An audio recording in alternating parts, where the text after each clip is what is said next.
La communauté Behavior Smart et ce projet BEST, il est financé par Erasmus+, qui rassemble 3 partenaires. Avitem, nous sommes une agence de coopération basée à Marseille et puis nous avons eu la chance de travailler avec des experts de haut niveau sur cette approche comportementale avec des perspectives sur le comportement, le Behavioral Science Team et Behavior Smart. Nous cherchons à construire une communauté de pratique et de partager les connaissances par rapport à l'application des connaissances comportementales sur la transition vers le développement durable dans le secteur du tourisme. La raison pour laquelle ce projet existe, c'est parce qu'avec nos partenaires de BIT et de Behavior Smart, nous travaillons ensemble dans d'autres situations, dans d'autres contextes avant ce projet et nous avons compris qu'il y a vraiment un écart en termes de connaissances et en termes de partage de bonnes pratiques par rapport à l'application de nos connaissances sur le comportement humain en lien avec la durabilité du secteur du tourisme.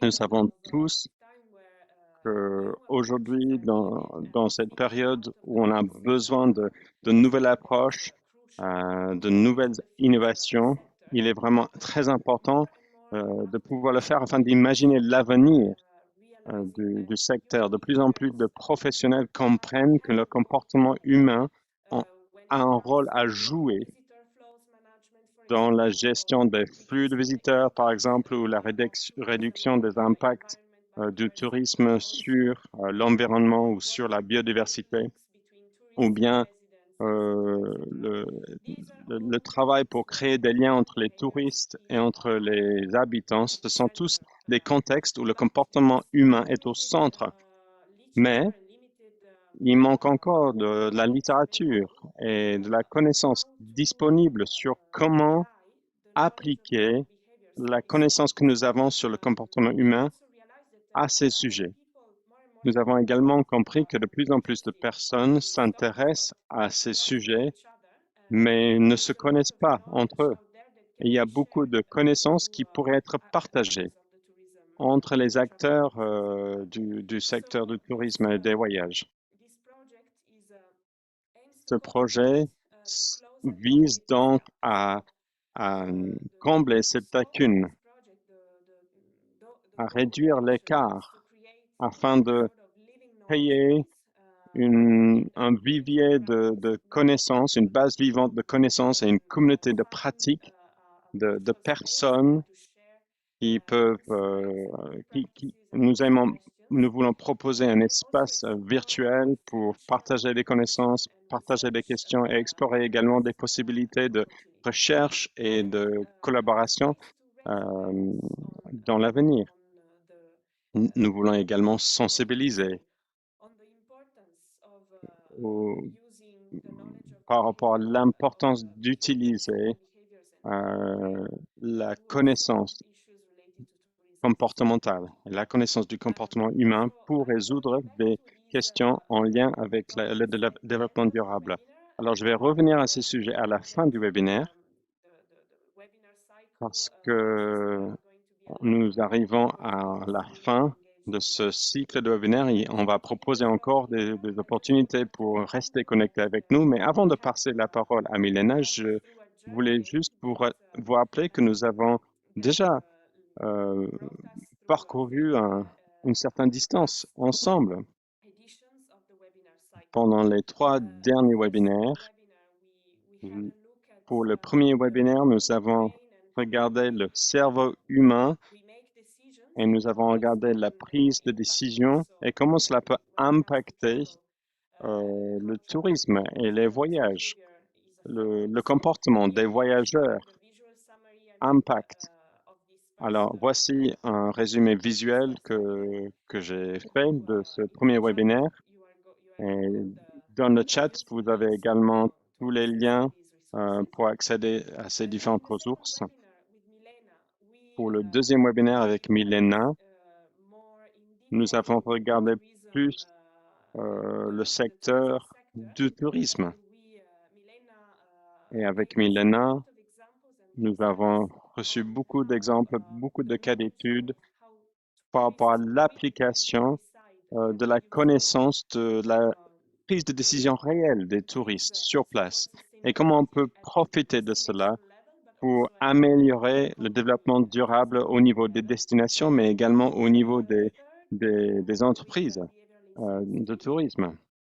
Pendant le troisième webinaire, nous avons regardé une méthodologie de test, une méthodologie test de l'équipe BIT pour voir quelles sont les étapes qu'on peut mettre en œuvre afin d'utiliser un projet comportemental. Il faut mettre en place une méthodologie afin de tirer profit des connaissances comportementales pour traiter un sujet spécifique en lien avec la durabilité du tourisme, par exemple, ou bien on pourrait bien appliquer cela à tout sujet qui vous intéresse. D'ailleurs, BIT, ils ont beaucoup de projets qui couvrent toute une panoplie de domaines. Alors, pour ce quatrième webinaire, comme je l'ai dit au début, nous allons regarder vers l'avenir et je vais passer la parole à Milena pour présenter le sujet du webinaire et bien sûr pour se présenter. Et je vais garder un œil sur le chat pendant l'intervention de Milena. Vous pouvez encore poser vos questions. Vous pouvez poser des questions en français ou en anglais dans le chat. Si vous êtes plus à l'aise en français, n'hésitez pas à écrire en français. Et puis, nous allons avoir certains moments pendant la présentation où nous allons regarder vos questions et répondre à ces questions. Donc, Milena, la parole est à vous. Merci beaucoup. Merci. Je suis vraiment ravi d'être avec vous, même si je suis un peu triste que c'est déjà le quatrième webinaire, parce que ce projet, comme Julie l'a dit au début, le projet est né dans notre passion authentique autour de la possibilité d'utiliser la connaissance comportementale pour améliorer le développement durable et la durabilité dans le secteur du tourisme et vraiment pour accélérer le développement durable dans ce domaine. Alors, travailler sur ces webinaires et vraiment travailler dans toutes ces choses que nous sommes en train de mettre en place autour de ce programme. Ça a été vraiment très inspirant pour nous, vraiment très passionnant. Donc, comme cela a déjà été dit, ce que nous allons faire aujourd'hui, c'est qu'on va travailler sur la base de toutes les histoires, toutes les définitions, toutes les méthodes et les exemples qu'on a déjà donnés. Nous allons chercher maintenant à regarder vers l'avenir et chercher à imaginer que ce que la situation serait si on applique la connaissance du comportement humain pour vraiment faire en sorte que la durabilité soit non négociable. Alors, je vais toucher sur 4 thèmes. Tout d'abord, nous allons passer quelques instants au début juste pour parler de quoi il s'agit, prendre en compte le comportement humain. Je sais que certains d'entre vous ont déjà pu participer à d'autres webinaires, donc vous avez déjà un peu ces connaissances, mais il y a de nouvelles personnes avec nous aujourd'hui, donc nous allons passer quelques instants pour que tout le monde soit sur la même longueur d'onde. Et puis nous allons regarder vers l'avenir des voyages et examiner certains défis qui sont devant nous. Dans la troisième partie de la session d'aujourd'hui, nous allons voir une série de scénarios et si, et si telle ou telle chose se passait, et si telle ou telle chose avait lieu. Qu'est-ce qui se passerait si on prenait en compte vraiment le comportement humain afin d'améliorer la durabilité du secteur touristique? Et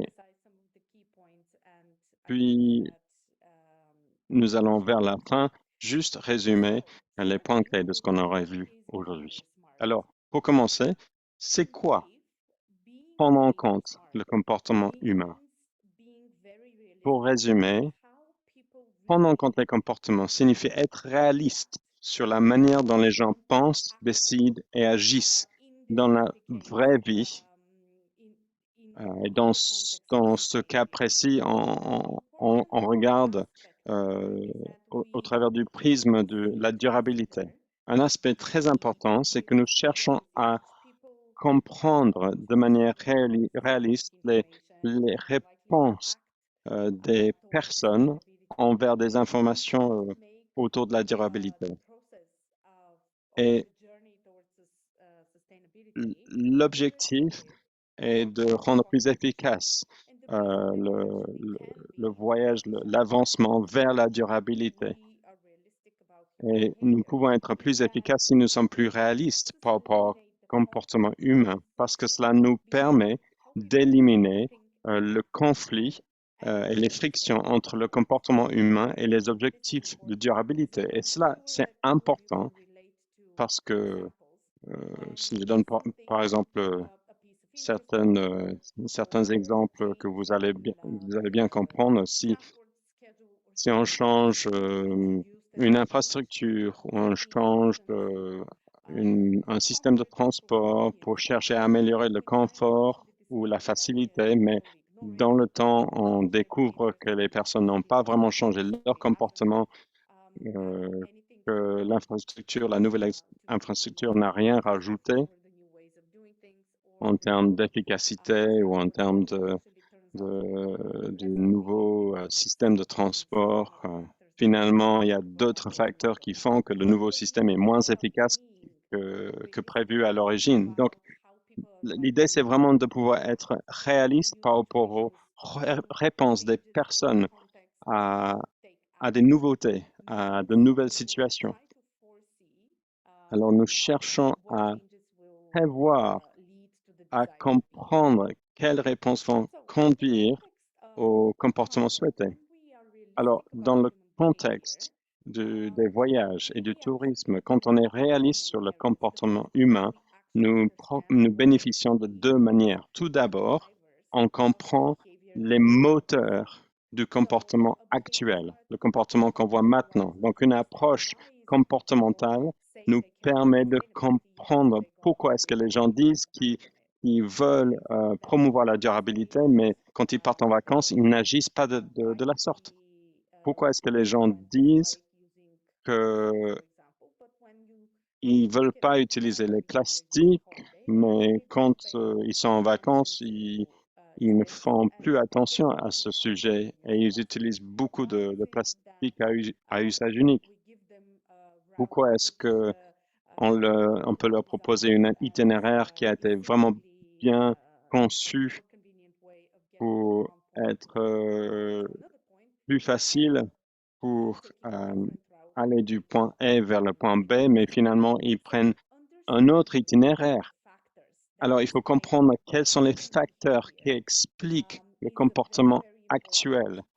Et je pense que ça, c'est vraiment très important et c'est une bonne contribution. C'est pourquoi c'est important de prendre en compte le comportement humain. Parce que si on comprend les raisons derrière certains comportements, on va pouvoir avancer vers un changement.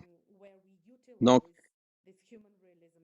la deuxième utilisation, ou le deuxième moyen d'utiliser ces comportements, c'est qu'on cherche après à concevoir des interventions qui vont s'aligner avec le comportement réel des personnes afin d'atteindre nos objectifs de la manière plus efficace que possible.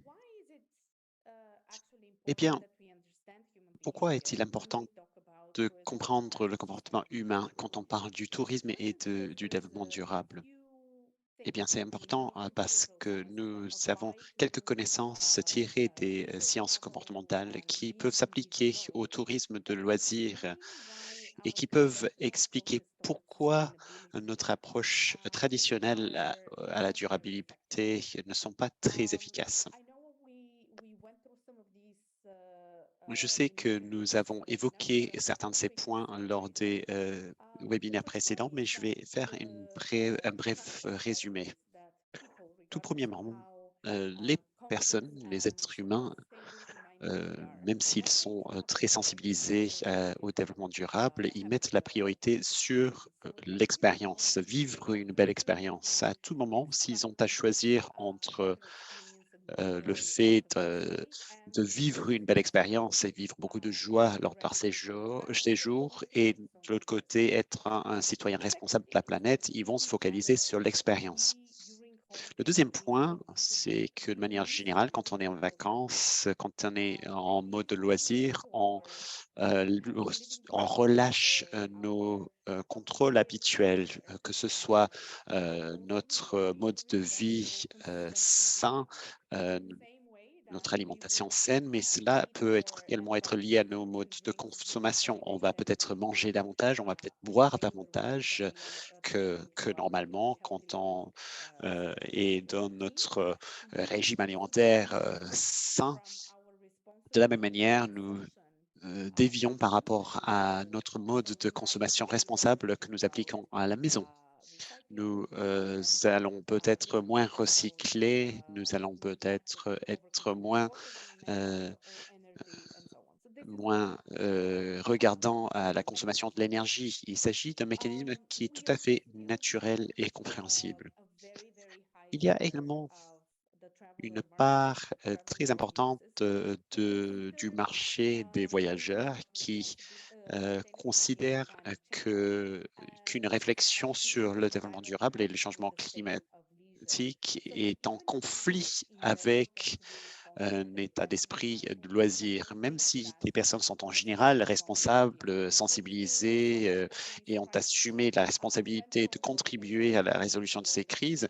Quand ils sont en vacances, ils imaginent que réfléchir à ces sujets est en quelque sorte en conflit avec l'état de loisir qu'ils veulent vivre lorsqu'ils sont en vacances. En plus, dans bien des cas, les voyageurs et touristes engagent des actions qui ne sont pas durables à cause d'un manque de sensibilisation. Et c'est parce qu'un certain nombre de comportements qui ont tendance à élargir l'empreinte écologique sont des comportements un peu automatisés.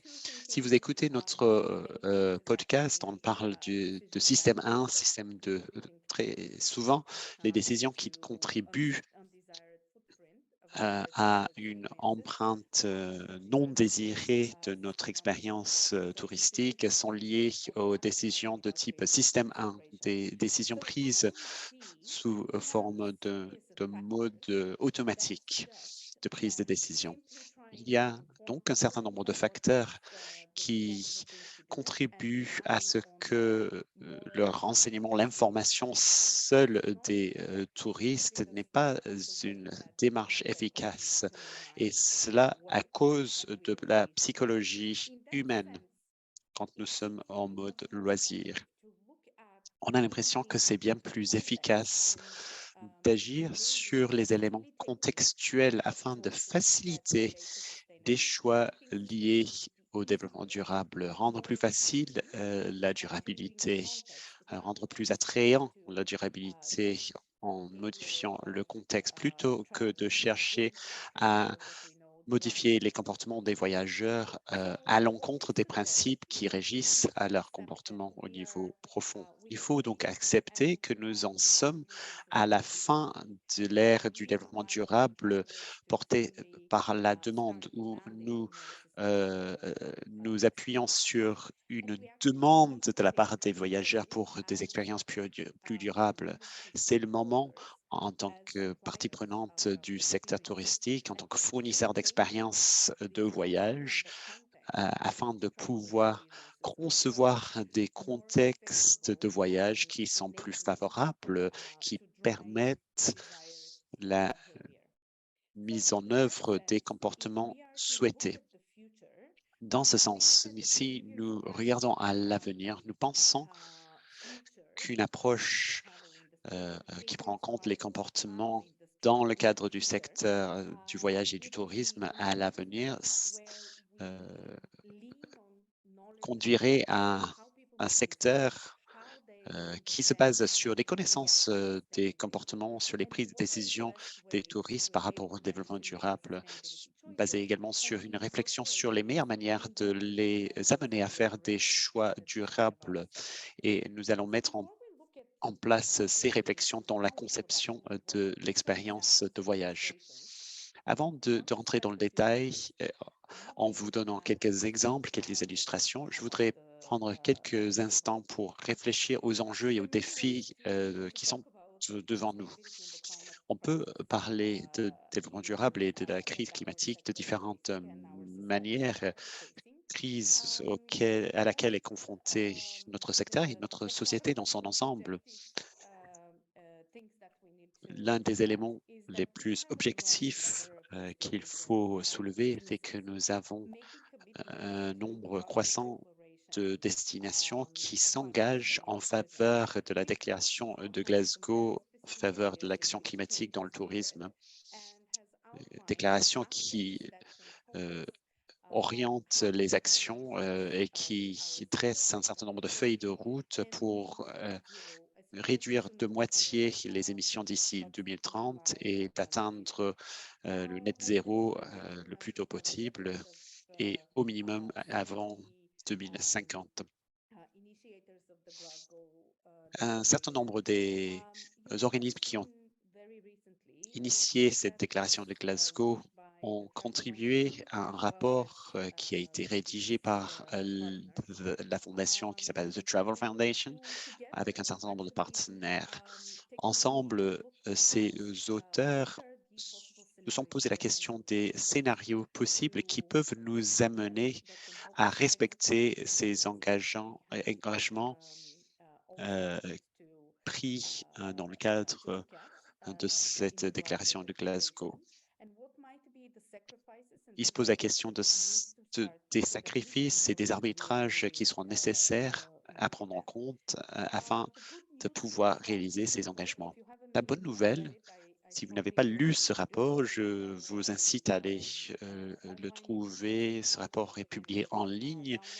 Il a été publié assez récemment. Vous pouvez le télécharger pour lire les informations et les observations mises en avant par, par le cabinet.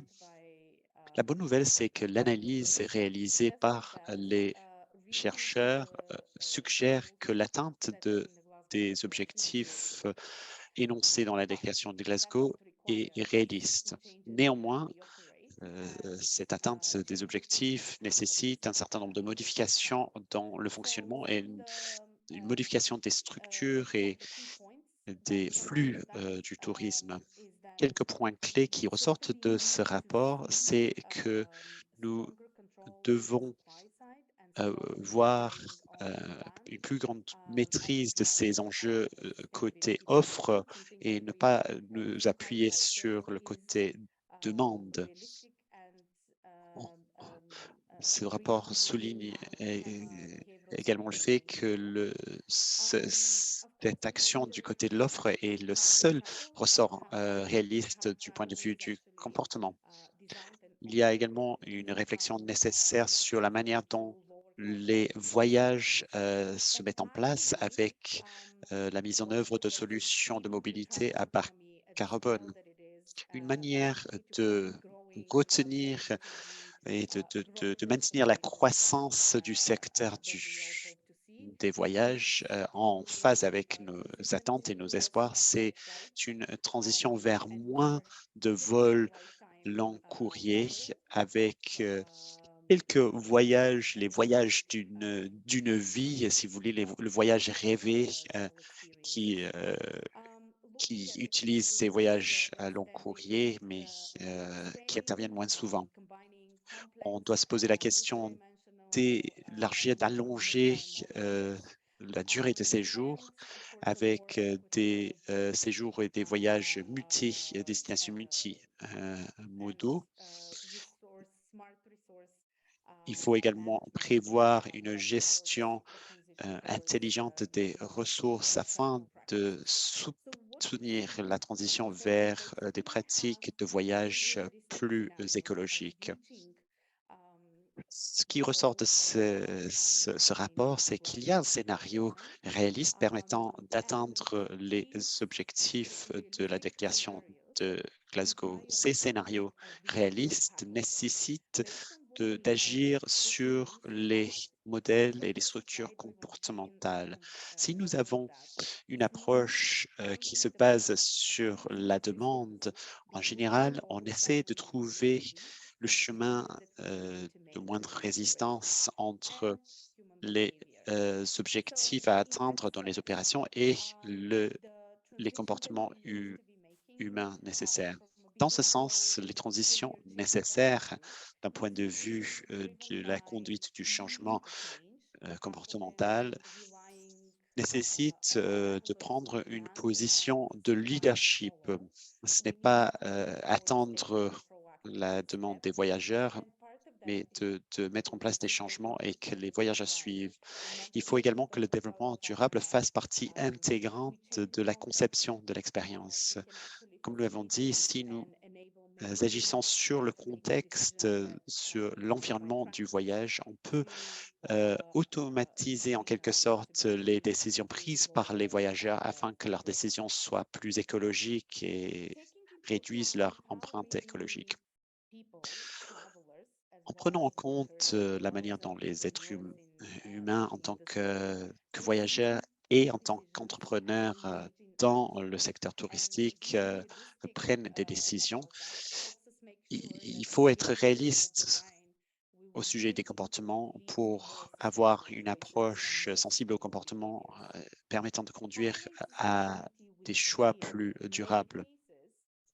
Il faut tirer profit de l'attrait des options développement durable.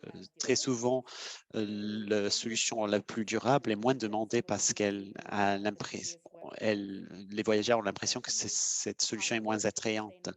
On a parlé lors des webinaires précédents de la nécessité d'utiliser l'attrait du développement durable, l'attrait des destinations plus durables pour que ce soit l'irrésistibilité de ces destinations qui régit au choix des voyageurs.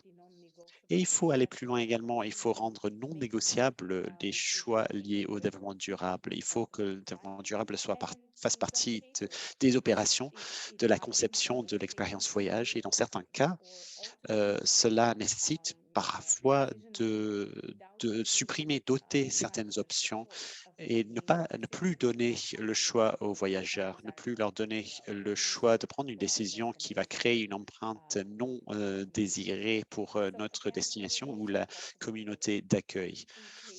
Tous ces aspects sont possibles si nous prenons ce choix de mettre en place le chemin de moindre résistance. Dans ce sens, le focus pour un secteur touristique qui accélère son chemin vers net zéro et un futur plus durable, c'est de ne pas chercher à modifier le comportement du voyageur, mais davantage se concentrer sur une modification du contexte permettant de mettre en place un environnement favorable au comportement souhaité.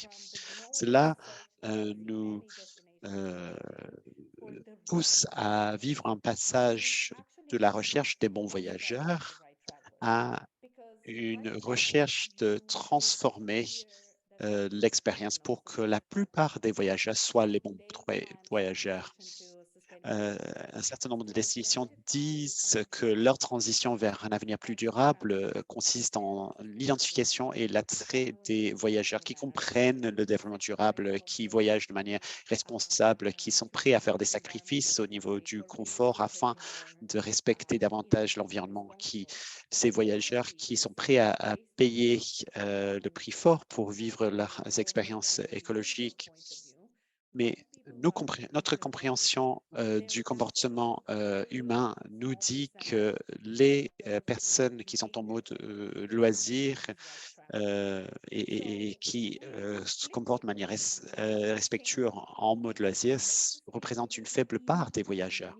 Si nous changeons le contexte, si nous modifions l'environnement pour que les choix durables soient plus faciles, plus attrayants, comme nous l'avons déjà dit, nous avons la possibilité de manière assez fluide de faire en sorte que la plupart des voyageurs soient de bons voyageurs, de bons touristes. Posons-nous la question de savoir à quoi ça peut ressembler dans la vie réelle. À quoi ressemblerait le secteur tourisme durable d'un point de vue des acteurs du marché?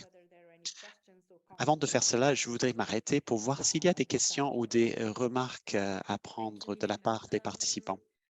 Merci beaucoup, Milena. Il y a une remarque de la part d'Olivier dans la boîte de dialogue. Il dit que quand on, on parle du comportement des voyageurs et des habitants locaux, euh, on peut parler de l'acronyme NIMBY qui veut dire j'aime bien, mais non pas chez moi. C'est cette part des citoyens qui n'a pas une bonne perception, qui ne veut pas accepter les projets dans leur voisinage, même si ce sont des projets qui sont conçus avec une bonne raison d'être, avec de bons objectifs. Il commentait sur cette partie-là des citoyens. Et à côté de cela, il évoquait cette tendance à ne pas faire attention à notre consommation lorsque nous sommes en mode loisir, en mode voyage. Peut-être qu'une bonne manière d'agir serait de rendre la sobriété, euh, pour le dire autrement, un mode plus simple de voyager pour rendre plus attrayant cette sobriété. Je ne sais pas, Olivier, si j'exprime bien la question ou la remarque que vous posez. Je pourrais même vous céder la parole si vous souhaitez faire cette remarque de vive voix euh, dans la réunion. Si vous le souhaitez, Olivier, on peut vous donner la parole. N'hésitez pas. Olivier? Julia, vous m'entendez? Oui. OK. Bonjour. Yes, J'ai pas. Olivier, you can OK. make your comment if you want, or if Allez-y, you would. Olivier. N'hésitez pas à faire votre remarque ou compléter ce Non, qui vient pas d'être forcément, dit. mais c'est vrai que ce que tenais à faire remarquer, c'est que nous qui évoluons dans le secteur du tourisme durable depuis plusieurs années, on remarque en zone rurale que si les collectivités et les pouvoirs publics sont généralement très favorables au tourisme durable comme aux ENR, parce que pour moi c'est un parallèle, hein, il y a souvent des réticences des citoyens par le fait et le biais social dont parlait votre intervenante, qui est qu'on est habitué à une certaine forme d'énergie abondante, à une certaine forme de tourisme abondant aussi, hein, et consumériste, et que du coup, tout nouveau projet qui verrait le jour pas loin d'un village ou d'une ville de chez ses concitoyens est finalement souvent, pas toujours, hein, mais souvent rejeté ou en tout cas euh, enfin, il fait naître des doutes chez eux parce que c'est nouveau, c'est une autre forme d'économie, c'est une autre forme de vivre la vie de tous les jours. Et c'est là où finalement, il faut aussi un accompagnement, je pense, à la fois des citoyens par les collectivités, mais au-delà même de ça, une espèce d'éducation, comme on le fait en ce moment, où on tente de le faire sur l'énergie, une éducation à une nouvelle forme de tourisme. Donc, je voulais qu'on n'oublie pas cette forme de rejet quand même de tout projet novateur, de beaucoup de projets novateurs, notamment dans ce cher pays qui est un peu difficile. Voilà ma réflexion aujourd'hui.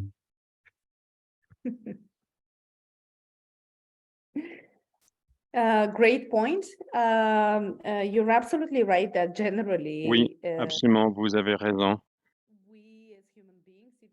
C'est vrai qu'en tant qu'être humain, même nous qui avons tendance à être plus orientés vers l'expérience ou plus favorable au risque, nous n'aimons pas le changement. Le changement prend beaucoup de ressources physiques, psychologiques, mentales, du point de vue comportemental, que de rester dans le même comportement. Et c'est l'une des raisons principales pour lesquelles le fait de faire arrêter un certain comportement pour aller vers un autre peut être vraiment compliqué. Et c'est pour cela qu'il faut vraiment prendre en compte ce qu'on sait des sciences comportementales afin de pouvoir trouver ce chemin de moindre résistance. Parce que le changement va pas être facile, mais on peut faciliter la chose si on comprend quelles sont les barrières chez les uns et chez les autres. Je vais pas passer beaucoup de temps sur des exemples, sur des histoires, des anecdotes, mais j'aimerais juste relever le fait que les mécanismes qu'on évoque dans le contexte des voyageurs sont tout aussi efficaces quand on cherche à changer le comportement des habitants ou des communautés hautes. Et en fait, il peut être même plus difficile de changer le comportement de personnes qui habitent dans un endroit parce que quand on voyage et qu'on va dans un nouvel endroit, on a tendance à être prêt à faire des choses un peu différemment qu'on fait à la maison parce qu'on sait qu'il y a une autre culture, qu'il y a un autre fonctionnement. Donc, il pourrait être plus facile à faire en sorte qu'un voyageur qui n'a pas l'habitude d'économiser de l'eau ou qui n'a pas l'habitude du recyclage, il pourrait peut-être le faire pendant les vacances si c'est facile et puis si on les sensibilise à ce sujet. Et puis après, on peut entraîner les habitants à, à rentrer également dans ce comportement. Et en fait, changer le comportement des habitants et des hôtes peut être encore plus compliqué que changer le comportement des voyageurs. Je suis tout à fait d'accord avec vous que c'est un domaine où ces principes peuvent vraiment rajouter de la valeur. Mais les dynamiques socio-économiques et géopolitiques sont vraiment en train de nous aider parce qu'aujourd'hui, alors qu'on regarde la consommation énergétique, il y a beaucoup plus d'intérêt à mieux consommer. Et il y a des forces dans notre contexte géopolitique qui nous facilitent ce discours. Alors, si on va aller maintenant vers une réflexion sur l'avenir,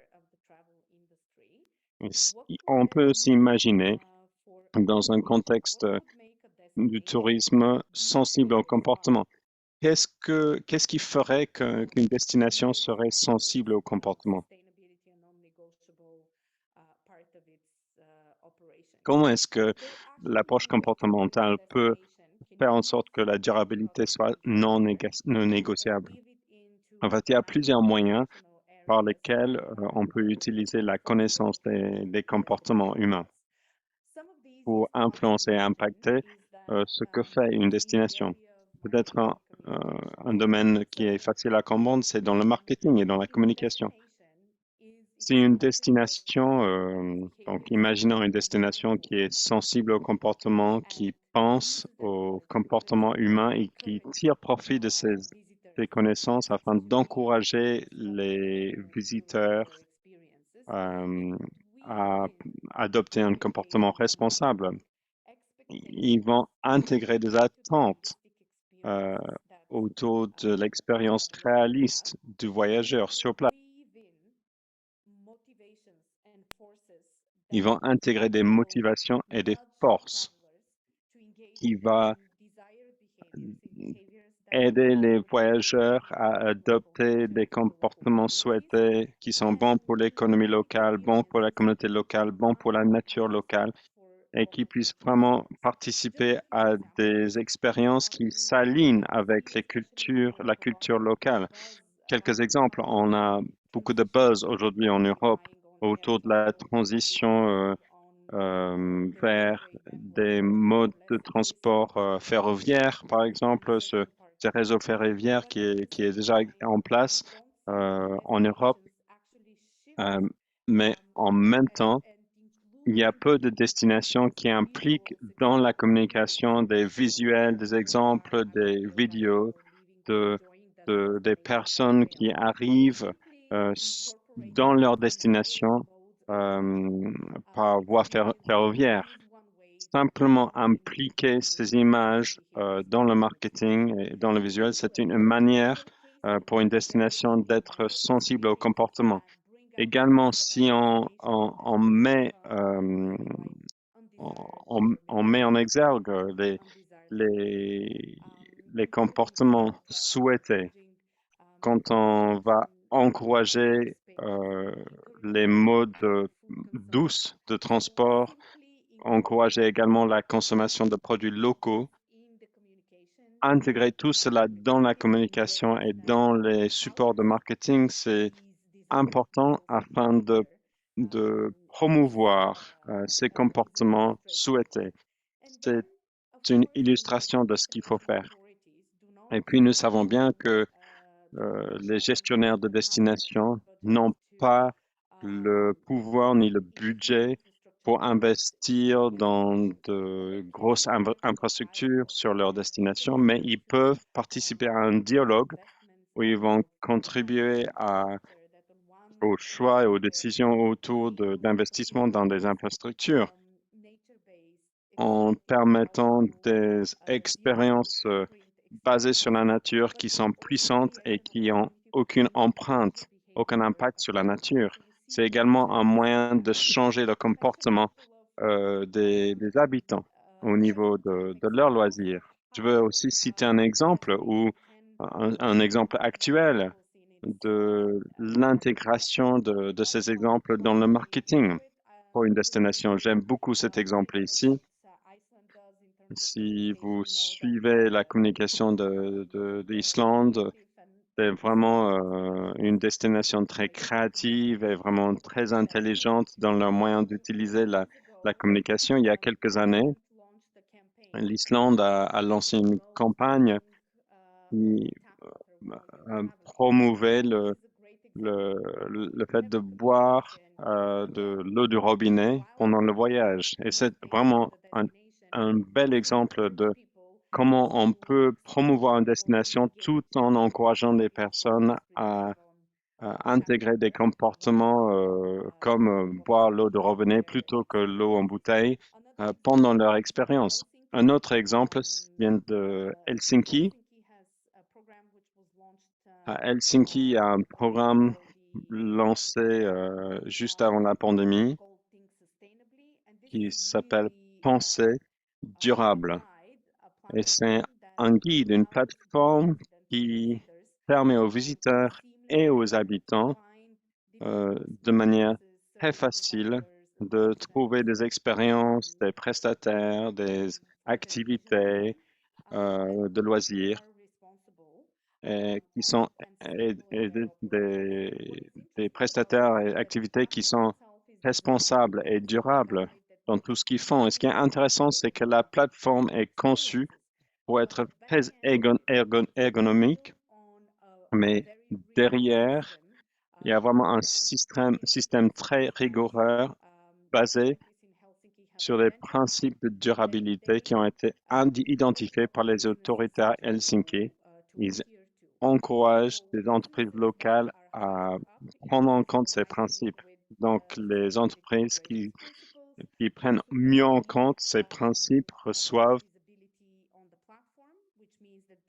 une meilleure visibilité sur la plateforme et donc ils en tirent profit commercialement. Et puis pour les habitants et les visiteurs, c'est un système qui rend vraiment très simple la réservation et la recherche de différentes opportunités pour profiter de la ville. Donc vous pouvez voir que de cette manière, un outil de destination et de promotion de destination peut être conçu pour permettre et pour faciliter les comportements souhaités. et pour les entreprises qui sont vraiment motivées de la sorte pour devenir plus durables, et également les voyageurs pour trouver, ils facilitent ce processus de trouver des prestataires durables. Et puis, si on se concentre sur ce que peut faire une destination pour créer le contexte, pour faciliter l'expérience des habitants et des voyageurs, cela peut impliquer participer à la conception d'infrastructures. Vous voyez ici une infrastructure près de Copenhague. C'est un parc d'aventure. Et la tour que vous avez vue sur la diapo précédente vient aussi de ce même parc. Cela permet aux personnes de passer du temps dans la nature d'une manière différente que d'être simplement dans la forêt. Cela crée plus de passion, d'enthousiasme, même des personnes qui ne sont pas vraiment très enclins à passer du temps dans la nature, qui ne sont pas très actifs physiquement, ils vont pouvoir profiter de la nature et voir et expérimenter la nature de cette manière.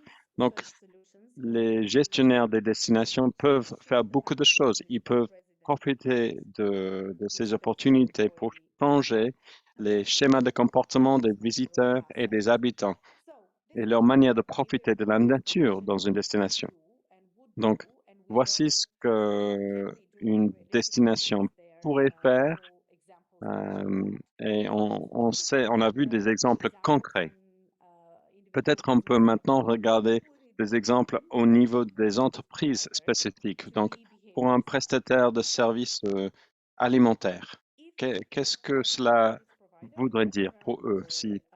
Qu'est-ce que cela impliquerait pour qu'ils soient sensibles au comportement? Donc, un restaurant ou un autre restaurateur, comment est-ce qu'ils vont profiter des connaissances comportementales? Bah, ils vont pouvoir intégrer certaines tactiques dans la conception de leur menu, de leur carte, des services également qui sont proposés. Ils vont pouvoir faciliter la consommation de produits frais et de saison, des repas qui utilisent des produits locaux en lien avec la culture locale et tout en éliminant le gâchis, le gaspillage alimentaire. Donc, ce seraient des restaurateurs qui vont mettre en place une carte qui est alignée sur les saisons et ce qui est disponible selon la saison. Ils peuvent célébrer alors les propositions qui sont disponibles grâce aux produits de saison. Ils peuvent également présenter leurs cartes afin que cela soit attrayant pour que les visiteurs choisissent non pas parce que c'est le choix durable, mais parce que c'est le choix irrésistible. Avec cela, ils peuvent mettre en lumière des traditions culinaires locales. Et cela est un moyen très attrayant pour parler aux visiteurs et pour les toucher. Qui on met en exergue peut-être des manières spécifiques de préparer des repas, des produits spécifiques locaux ou des produits qui sont utilisés d'une manière spécifique par rapport à d'autres endroits où on peut trouver ces mêmes produits.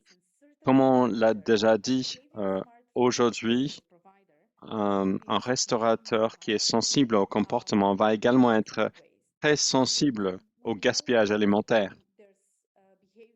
Et nous savons qu'il y a des techniques comportementales ou des techniques basées sur la science comportementale qui permettent à mettre en œuvre la transition du personnel de cuisine ainsi que les visiteurs pour éviter le gaspillage alimentaire. Voici un exemple d'un programme qui a bien fonctionné en Norvège. Le programme a été initié par l'industrie alimentaire et le programme a mis en œuvre plusieurs étapes basées sur cette analyse réaliste du comportement des personnes qui contribuaient au gaspillage alimentaire. Et une chose qu'on a compris, c'est que le personnel de cuisine, également les clients, ils étaient au courant du problème du gaspillage, mais personne ne comprenait à quel point c'était un gros enjeu. Donc, l'une des approches de cette campagne, c'était de mettre en place des visuels. Vous pouvez en voir certains ici, qui démontraient qu'on gaspille un tiers de l'alimentation, un tiers de la nourriture. Et ces visuels permettaient de comprendre et de représenter vraiment de quoi il s'agit. Ces affiches étaient présentées dans les cuisines de plusieurs restaurants et plusieurs prestataires et restaurateurs. La deuxième étape, c'était de permettre aux personnes de mesurer le gaspillage alimentaire, étudier par la suite ce qui a pu être gaspillé et ainsi identifier l'opportunité pour minimiser ou réutiliser ou bien utiliser autrement les produits qui restaient non utilisés. Et la dernière étape, c'était de faciliter la réutilisation des restes alimentaires en leur proposant des recettes et des tactiques de cuisine qui allaient minimiser les déchets, les restes. Donc, ils ont pu faciliter le bon comportement désiré de cette manière. Et cela permet cet comportement, cette approche comportementale au niveau du gaspillage alimentaire. Ces choses sont déjà possibles, ça existe déjà. Alors, des restaurateurs sensibles au comportement à l'avenir vont profiter de toutes ces pratiques et toutes ces techniques. Alors, on va regarder les fournisseurs d'expérience. Qu'est-ce que cela veut dire s'ils veulent vraiment axer sur la durabilité? Ils vont avoir besoin de mettre en place des expériences qui ont très peu d'empreintes et qui sont régénérateurs, qui contribuent à la création de valeur locale et qui prennent également en compte le bien-être des touristes et des habitants. Pas seulement parce qu'on est dans la vie après COVID, mais également parce que les touristes deviennent de plus en plus sensibles au fait qu'on n'a pas donné suffisamment d'attention au bien-être psychologique et physique des personnes. Donc, le tourisme peut vraiment aider les personnes à se remettre et avoir une meilleure santé. Quels sont les exemples de fournisseurs d'expérience qui prennent en compte le comportement? Je prends un exemple d'un ami de notre entreprise, la société Up Norway, qui propose des expériences touristiques en Norvège. Je vais expliquer comment ils ont fait en sorte que le développement durable soit un élément non négociable des expériences qu'ils proposent, tout en proposant à leurs touristes, leurs voyageurs, des expériences tout à fait mémorables et impactantes. Ils démontrent il montre aux voyageurs démontre aux voyageurs que l'impact positif de leur voyage demeure dans la communauté locale. Il parle de la ventilation économique du voyage et ils expliquent que tout en profitant d'un beau voyage, vous faites la différence pour des partenaires qui travaillent dans les communautés locales. Un autre exemple, opération tout à fait intéressante qui s'appelle Factory for Food and Dance. C'est une initiative qui se met en place dans les montagnes de la Bulgarie. Ce qui est intéressant, c'est que c'est une initiative qui s'adresse aux familles. Ils conçoivent le contexte des expériences d'une manière à ce que c'est quasiment impossible de voir un enfant ou un adulte prendre son téléphone, passer du temps avec son téléphone pendant le séjour. C'est parce qu'il propose un portefeuille très riche d'expériences programmées qui remplissent le temps, qui remplissent la journée, qui fait participer tous les enfants, même les plus petits, avec leurs parents, dans des activités en plein air, dans la participation à la boulangerie, la préparation de produits locaux. Cela permet d'apprendre les traditions locales, ça permet de produire des, des produits alimentaires et cela promeut également l'alimentation saine, chose qui est importante pour les enfants et leurs parents. C'est donc une façon tout à fait intelligente de combiner euh, à la fois une conception qui implique les touristes dans des expériences mémorables, mais également les implique dans des choix qui sont justes, qui sont durables et qui sont en même temps ludiques et pédagogiques. C'est un excellent exemple. Je vous ai également parlé du fait qu'à l'avenir, nous allons de plus en plus voir euh, un accent qui est mis sur le bien-être. Ce que vous voyez ici, c'est un exemple créatif que j'aime beaucoup dans le secteur. Il s'agit de la cabine 72 heures. C'est une initiative suédoise, un lieu où vous pouvez aller pour vous déconnecter de la vie moderne et vous rebrancher dans la nature avec des activités qui ont un impact démontré scientifiquement sur votre bien-être, sur la condition physique, l'état physique de votre corps, notamment pour des personnes qui vivent un quotidien assez stressant. Des études existent pour montrer que les paramètres physiques changent de manière radicale après avoir passé 72 ans dans la nature.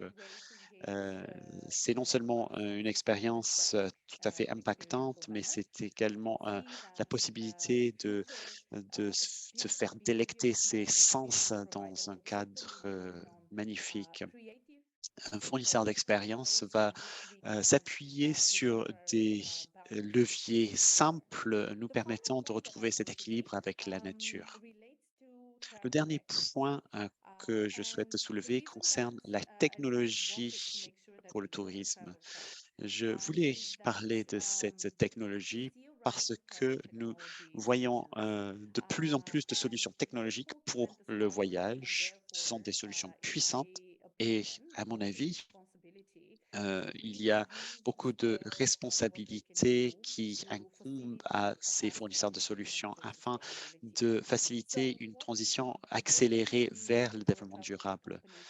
Qu'est-ce Qu'est-ce qu'il faut pour une entreprise de technologie touristique pour être dans une démarche de développement durable, mettre en place un développement durable non négociable grâce à des observations du comportement humain? Dans la conception des services et des opérations proposées, cette entreprise doit intégrer des tactiques permettant de proposer des expériences ayant une empreinte réduite, mais qui permet de créer des souvenirs forts, des expériences tout à fait frappantes, qui met qui mettent également l'accent sur le contenu local, les expériences locales, les traditions locales. Alors, qu'est-ce que cela peut vouloir dire? On a l'exemple de Google qui a commencé à proposer des itinéraires plus écologiques quand il propose le choix de différents itinéraires pour passer du point A au point B. Ces mêmes principes peuvent être adoptés, même améliorés dans le cadre des solutions technologiques utilisées dans notre secteur. Deuxième exemple qui vient de la Suède, Open Cloud est une entreprise qui propose une solution permettant aux restaurants de calculer l'empreinte carbone de chaque repas. Et il est possible donc de montrer avec un système simplifié aux clients, avec un feu tricolore, quels sont les plats ayant l'empreinte les plus importantes et cela facilite la prise de décision. On a également un super exemple venu d'Australie, Adventure Junkie. Il s'agit d'une plateforme qui ne permet de proposer que des expériences durables et éco-responsables avec un côté extrême qui fonctionne un peu comme un jeu.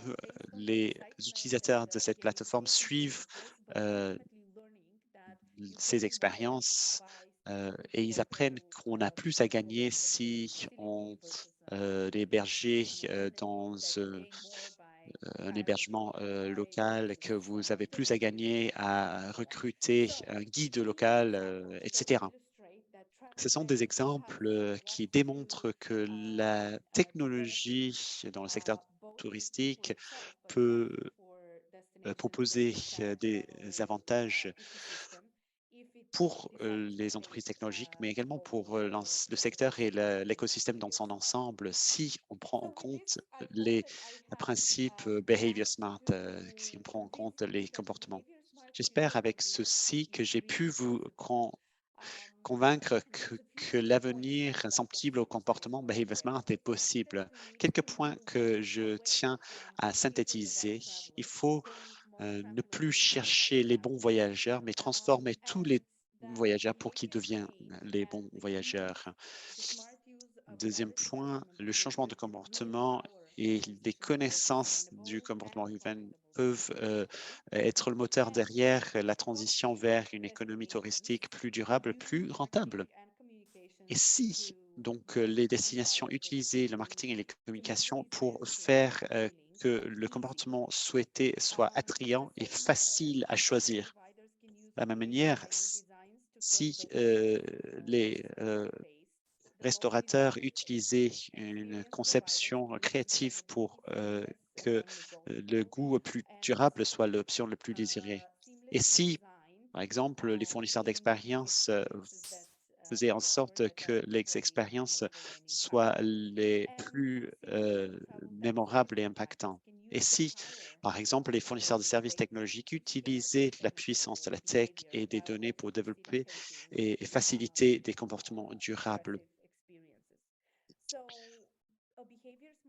Cet avenir du secteur tourisme sensible au comportement est possible.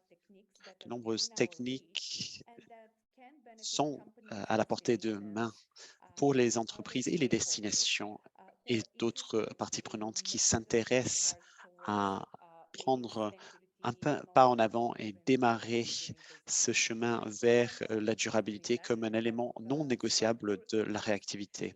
J'espère que j'ai suscité votre intérêt.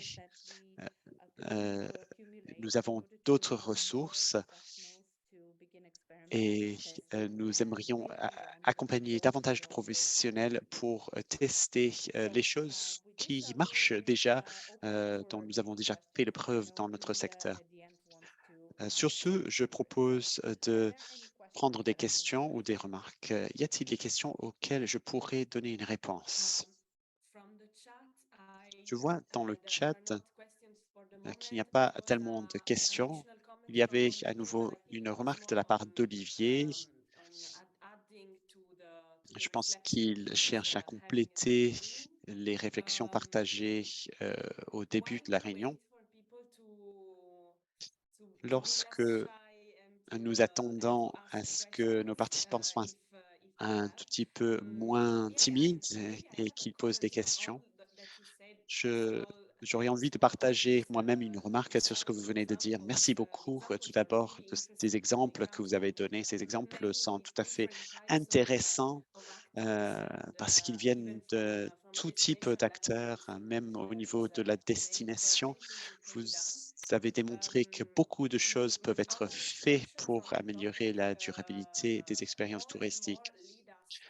Nos réflexions sur ce sujet nous conduisent à être davantage sensibilisés sur la nécessité de réfléchir à l'utilisateur final des services que nous proposons. Si nous nous mettons dans les baskets de nos utilisateurs, de nos touristes, si nous essayons d'imaginer la manière dont cette personne vit l'expérience, on est mieux en mesure d'anticiper les éléments qui sont à améliorer, comment on peut agir afin d'influencer les prises de décision.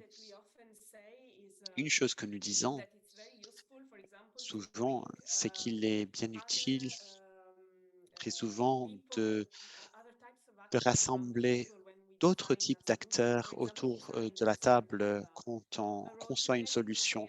Les designers, par exemple, ont un rôle à jouer parce qu'ils ont cette habitude d'avoir une approche centrée sur l'utilisateur. Il s'agit donc d'une remarque, mais également une question que j'ai envie de vous poser. Quand vous travaillez avec les destinations dans votre accompagnement, est-ce que vous impliquez également des designers, des concepteurs, ce type d'acteurs dans ce travail et comment est-ce que cela fonctionne? Je vois qu'il y a également d'autres questions que nous poserons à l'instant. Merci pour la question. J'ai pu participer à des projets où des designers sont impliqués dans l'équipe et cela fait une grande différence parce que comme tu dis, Julia, ils amènent cette connaissance, cette approche qui pose un regard sur l'espace, sur la conception des services ou des expériences d'une manière à mettre en place un itinéraire, un parcours fluide et notamment pour favoriser ce comportement souhaité. Quand on se pose la question des interactions que vous souhaitez mettre en place avec l'espace, on peut concevoir des solutions très intéressantes. Et ce qui est vraiment formidable, c'est de voir que ces solutions ne sont bien souvent pas très compliquées et ne coûtent pas forcément très cher. Donc, bien entendu, surtout quand nous parlons des efforts mis en place au niveau d'une destination ou d'un écosystème, l'apport d'un designer peut faire toute la différence et peut contribuer à l'identification de solutions qui seront efficaces et qui seront très intelligentes d'un point de vue de l'utilisation. Merci beaucoup, Milena. Nous avons une question de la part de Yurtur. J'espère qu'on prononce bien son prénom. Il demande si vous pouvez faire un commentaire sur la différence du choix actif ou du choix passif en ce qui concerne des choix durables. Il semblerait qu'on essaie de faire choisir des personnes la voie la plus durable plutôt que de faire le choix de refuser une manière plus polluante. Donc, une approche opt-in ou opt-out. C'est un sujet que j'aime beaucoup, dit Milena, surtout quand on réfléchit aux décisions qui sont quasi automatisées. Il faut faire en sorte que le choix souhaité, le choix durable, soit le choix par défaut. C'est comme ça qu'il faut agir. Les personnes ne sont pas actives non pas parce qu'ils ne sont pas responsables, non pas parce qu'ils aiment les plastiques, non pas parce qu'ils veulent faire changer leurs serviettes tous les jours, mais parce qu'ils ne réfléchissent pas. Ils ont une réaction ou des choix automatisés. Si on inverse le défaut, le choix par défaut dans ces situations, on ne demande pas aux touristes de faire un choix et si ils désirent véritablement avoir une bouteille en plastique ou s'ils désirent véritablement avoir une nouvelle serviette tous les jours, ils peuvent le demander, mais dans des cas très rares, quand ils ont une bonne raison pour se faire. Et c'est l'une des réflexions les plus faciles parce qu'il y a beaucoup de choix qui sont faits de manière automatisée. Si on peut modifier, transformer les choix qui sont faits par défaut, partout où c'est possible, on peut vraiment faire une différence majeure en ce qui concerne l'empreinte écologique du secteur touristique. Et nous sommes en train de mener une expérience tout à fait intéressante qui est en cours actuellement. J'espère que nous pourrons partager des résultats dans quelques mois. Il s'agit d'une expérience très créatrice, très créative qui se met en place en collaboration avec les signataires de la déclaration de Glasgow en Finlande afin d'explorer la faisabilité d'examiner les chaînes d'approvisionnement pour que les choix par défaut soient les choix bas carbone là où c'est possible. Dans certains cas, il faut convaincre le touriste, mais dans d'autres cas, ils font un choix par défaut parce que c'est la chose la plus simple. Donc partout où c'est possible, il faut changer l'option par défaut. Oui, c'est tout à fait ça. Et la manière dont nous organisons le choix qui est à faire n'est jamais neutre. Dans tous les cas, donc, il est intéressant de travailler sur les options par défaut qui sont proposées. Une autre question est posée par Helda qui demande en ce qui concerne les messages, qu'est-ce qui est plus efficace, des messages positifs ou des messages négatifs? Il y a certaines théories qui disent que la manière de proposer votre message est critique afin d'influencer les comportements. Milena. Oui, c'est tout à fait critique. D'un point de vue critique, il y a certaines conditions qui, qui rendent plus adaptées les approches positives et négatives. Je dirais comme ça à vif que dans le contexte du voyage, on devrait plutôt proposer des messages positifs afin d'encourager et inciter à faire des choix les plus durables. Une manière de faire cela, c'est de présenter l'option durable comme étant le choix le plus irrésistible. Dans certains cas, c'est simplement présenter le repas avec des produits locaux que vous souhaitez proposer en privilégié comme étant l'option le plus irrésistible, le nec plus ultra qui va ajouter de la valeur dans le cadre de leur expérience. Afin de changer le comportement d'un grand groupe d'êtres humains, la théorie nous indique que si nous voulons modifier les comportements, la première approche doit se baser sur des messages positifs, mettre en vitrine les comportements positifs. On démontre cela et on présente à la communauté, à la société, ce comportement comme étant le comportement d'une bonne personne. Et cela va attirer la plupart des citoyens pour modifier leur comportement. Du moment que vous avez la majorité des personnes qui ont adopté le comportement souhaité, mais qu'il vous reste une part, une minorité, mais une part restante qui reste dans les mauvais comportements, c'est là qu'on peut utiliser des messages plus négatifs. Mais il y a quelque chose qui est lié à la communication. Il faut éviter de dire que les personnes qui font les mauvais choix même si on peut utiliser cette approche pour les personnes qui sont les plus têtues et qui ne veulent pas modifier leur comportement. Cela est lié au contexte. Il faut parfois étudier le contexte spécifique. Avec ces deux exemples, j'espère que j'ai donné quelques éléments de réponse. Merci, Milena. Nous avons une nouvelle question de Mil Farsad, j'espère que je prononce bien votre nom. Et là, il y a une question intéressante par rapport à ce double processus que nous avons vu lors du premier webinaire. Nous avons vu que le cerveau humain, quand il prend des décisions lors du comportement, travaille avec deux systèmes. Le système 1, c'est la réflexion rapide et intuitive, et puis le système 2 qui est plus lent, qui exige plus de temps et plus d'efforts. Et puis la question c'est que est-ce que le nudge, est-ce qu'il concerne uniquement le mode de pensée du système 1 ou pouvons-nous donner des nudges et modifier le comportement même si le consommateur adopte le mode de pensée du système 2? Donc là, il y a le lien entre le nudge et les deux systèmes de réflexion. Excellente question.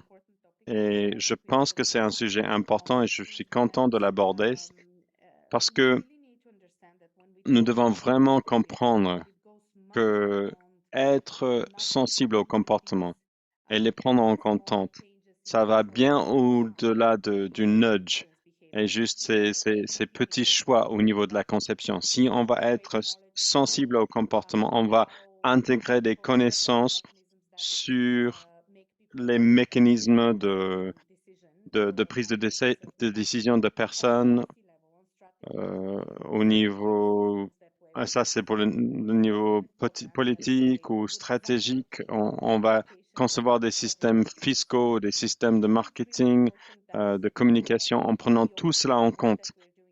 Donc, je pense que ce qui est important pour moi, c'est que le travail que nous faisons dans ce projet, c'est que nous devons sensibiliser les personnes aux outils qui sont disponibles à tous les différents niveaux. Pour le nudge, je dirais que le nudge est concerné du changement de la présentation d'un choix au niveau de la conception du choix afin d'influencer des décisions. Et on considère que ces petits changements sont possibles par ce type d'incitation. Et on considère généralement qu'il s'agit du système 1.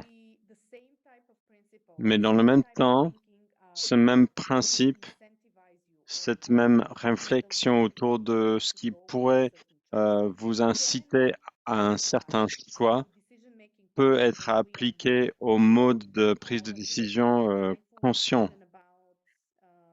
Quand on prend une décision délibérée sur notre prochaine destination de vacances, va prendre en compte les informations qui nous sont présentées.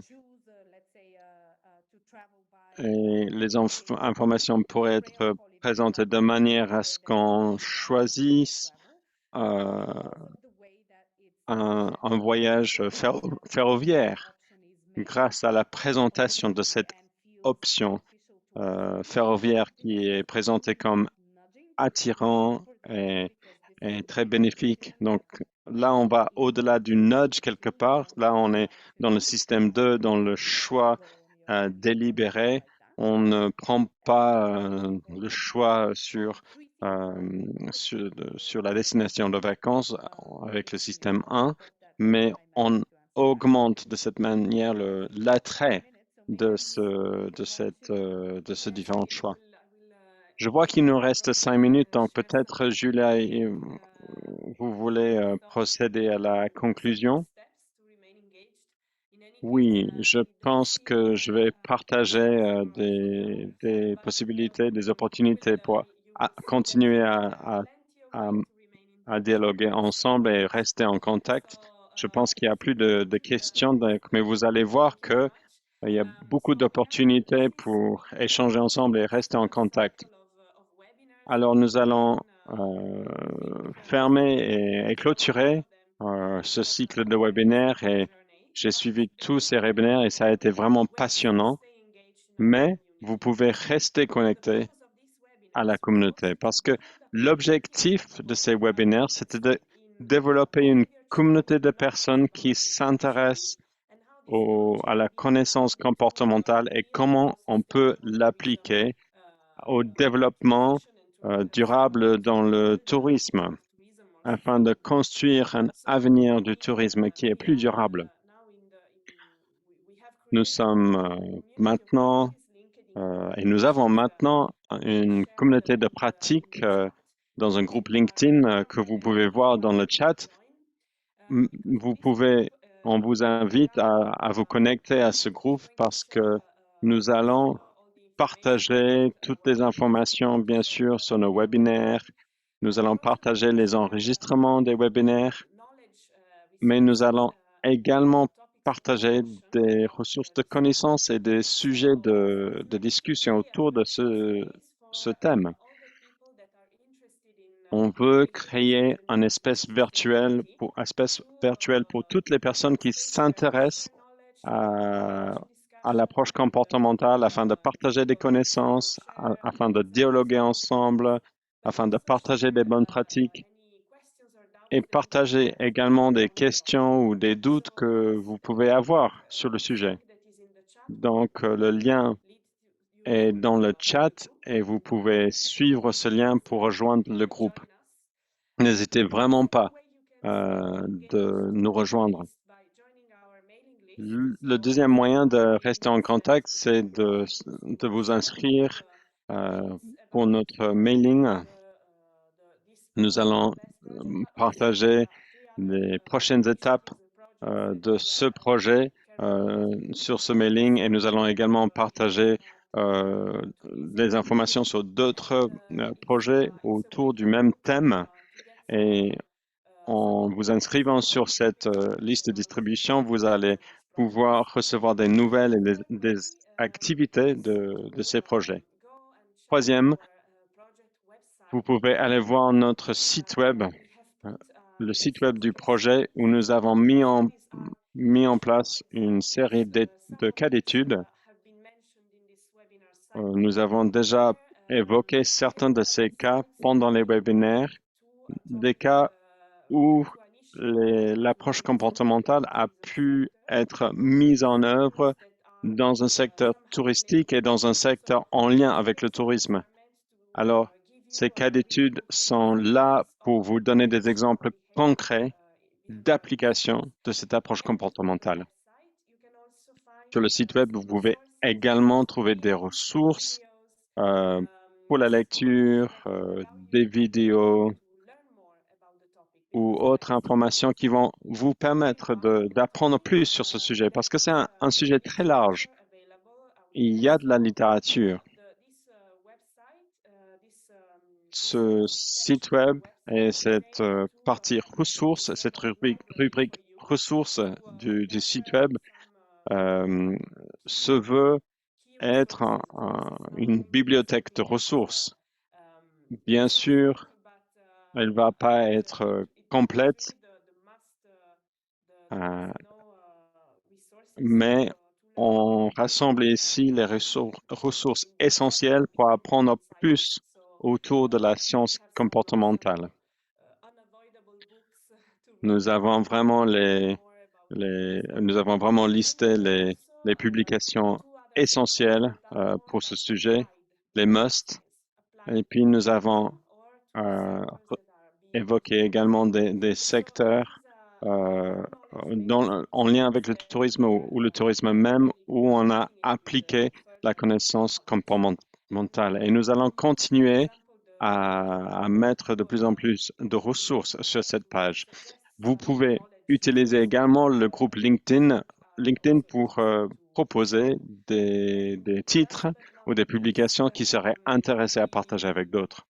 Enfin, mais pas des moindres, sur la dernière diapo, je partage à nouveau nos contacts d'équipe, de projet. Comme je l'ai déjà dit, c'est un projet de coopération européenne. Nous sommes ravis de travailler dans le cadre de ce partenariat. Vous pouvez trouver nos coordonnées ici pour Milena, pour moi-même et pour Claire Dell.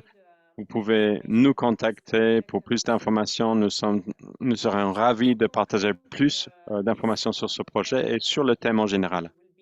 Alors, pour conclure, l'enregistrement de ce webinaire va être partagé avec chacun de vous immédiatement et puis je vais créer un résumé visuel comme je l'ai fait pour les autres webinaires et nous allons partager également les présentations. Vous aurez toutes les informations. Tout ce qui vous reste maintenant, c'est de devenir sensible au comportement vous-même et de vous engager dans cette découverte du comportement humain et de comment on peut utiliser ces connaissances pour être plus durable. Et de manière générale, comment appliquer cela dans votre travail. Alors, s'il n'y a plus de questions, je pense que nous pouvons clôturer le webinaire et ce cycle de webinaires. Merci une nouvelle fois à vous tous. Merci à Milena d'avoir partagé cette découverte passionnante avec nous aujourd'hui. On va se retrouver dans le groupe LinkedIn et on va rester en contact. Merci beaucoup. Merci et une bonne journée à chacun.